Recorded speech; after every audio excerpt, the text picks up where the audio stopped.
ও বন্ধু, গতকাল 14ই ফেব্রুয়ারি ছিল, ভালোবাসার দিন ছিল তোমাদের।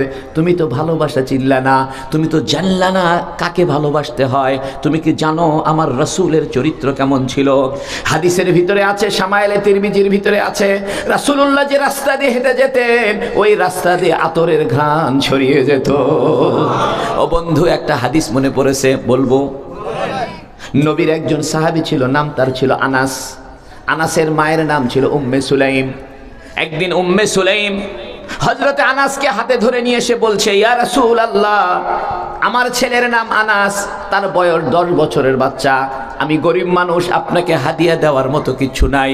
আমি আমার ছেলে আনাসকে আপনার দরবারে নিয়ে আসছি। এই ছেলেটা আপনার জুতা আগায় দিবে, অজুর পানিটা আগায় দিবে, হাতের লাঠিটা আগায় দিবে, আপনার খেদমত করবে। এই ছেলেটাকে আপনার কাছে রেখে যেতে চাই। হযরতে আনাস বলেন, আমি একবার আমার মায়ের চেহারার দিকে তাকাই, আর একবার আমি আমার রাসূলের চেহারার দিকে তাকাই।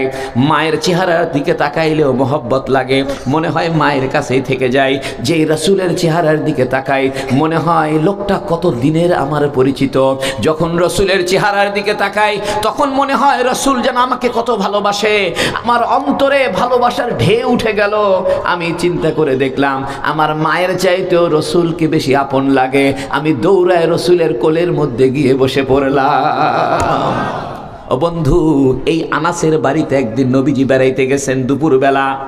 গরমের দিন ছিল, হুজুর সাল্লাল্লাহু আলাইহি ওয়াসাল্লাম ঘুমিয়ে পড়েছেন। আর নবীজির শরীরের ভিতর থেকে মুক্তার মতো চিকচিক করে ঘাম বের হচ্ছে।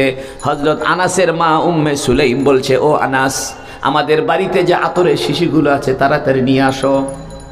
হযরত আনাস দৌড়ায় দৌড়ায় আতরের শিশিগুলো আনছে। আর উম্মে সুলাইম বলছে, আনাস, রাসূলের গায়ের ঘামগুলো মুছে মুছে শিশির ভিতরে জমা করো। এর মধ্যে রাসূলের ঘুম ভেঙে গেছে। রাসূলুল্লাহ ঘুম থেকে জেগে উঠে বলতেছে, ও উম্মে সুলাইম, তোমরা এগুলো কি করছো? আমার গায়ের ঘাম কেন মুছে মুছে নিচ্ছ?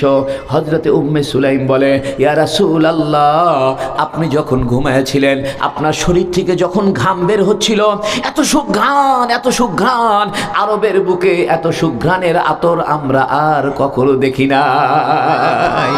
ও বন্ধু, তুমি তো রাসূলকে চিনলা না, তুমি আইয়ুব বাচ্চুকে চিনলা, তুমি দুনিয়ার ক্রিকেট প্লেয়ারদেরকে চিনলা, নায়ক নায়িকাদেরকে চিনলা, তুমি আমার রাসূলকে চিনলা না। তুমি কি জানো আমার রাসূল সারা জীবনে একটা মিথ্যা বলে নাই? আল্লাহু আকবার।